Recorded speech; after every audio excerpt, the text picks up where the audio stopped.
Welcome back for another video, y'all. Today, we're going to talk about tool wear, edge geometry, and what's actually happening at the cut.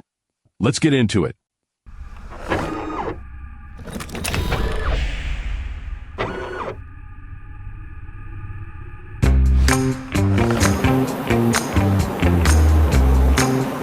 That tool isn't cutting anymore.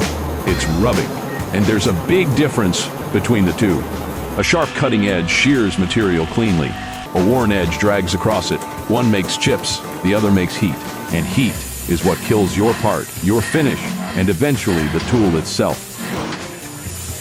To understand why this happens, you need to know two things about cutting edge geometry: rake angle and relief angle. The rake face is the surface the chip slides up as it forms. A positive rake angle is aggressive. It digs in and shears efficiently. The relief angle is the clearance behind the cutting edge. It keeps the tool from rubbing the workpiece surface below the cut. When a tool is sharp, that relief angle is doing its job. The edge cuts. The clearance keeps everything else off the part. As the tool wears, the cutting edge rounds over. The relief angle effectively disappears. Now, instead of a clearance gap, you have a flat, a wear land, dragging across the workpiece on every pass. That's not cutting, that's rubbing. Think of how much more work you have to do struggling with a dull hand tool.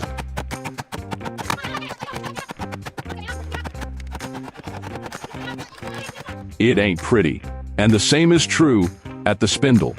More pressure, more heat, worse results. The tool isn't failing because you're doing something wrong.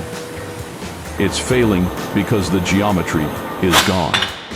Tool wear doesn't happen all at once. It moves through stages, and each stage has a cost. Early on, flank wear is minor. The tool is still cutting, just slightly less efficiently. Surface finish starts to drift. Dimensions start to creep. Most machinists don't catch it here. As the wear land grows, cutting forces increase. The spindle works harder. Heat builds faster. You might hear it. You might feel it in the machine. A lot of machinists compensate by slowing down. That's the wrong move. Dropping your feed rate reduces chip load, which reduces the chip's ability to carry heat away from the cut. You end up putting more heat into the part and the tool, not less.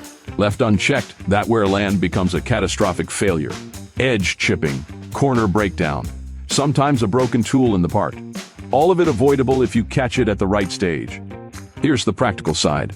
There are 4 things to watch for before a tool crosses the line from worn to dangerous. 1. Surface finish degradation. If your finish is drifting and nothing else changed, the tool is telling you something. 2. Dimensional creep. Parts drifting out of tolerance on a stable program is almost always a tool wear story. 3. Cutting sound. A sharp tool has a consistent, clean sound. A worn tool gets louder, harsher, and more inconsistent.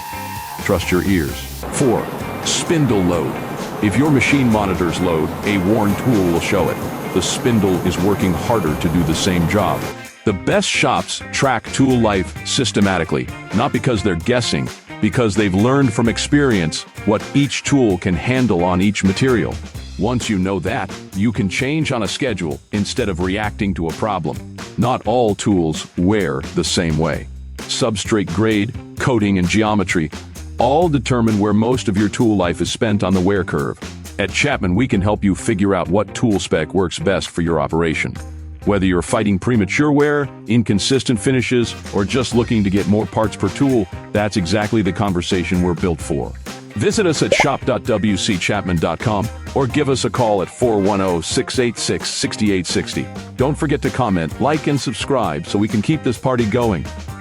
WC Chapman, high-performance tooling for shops like yours.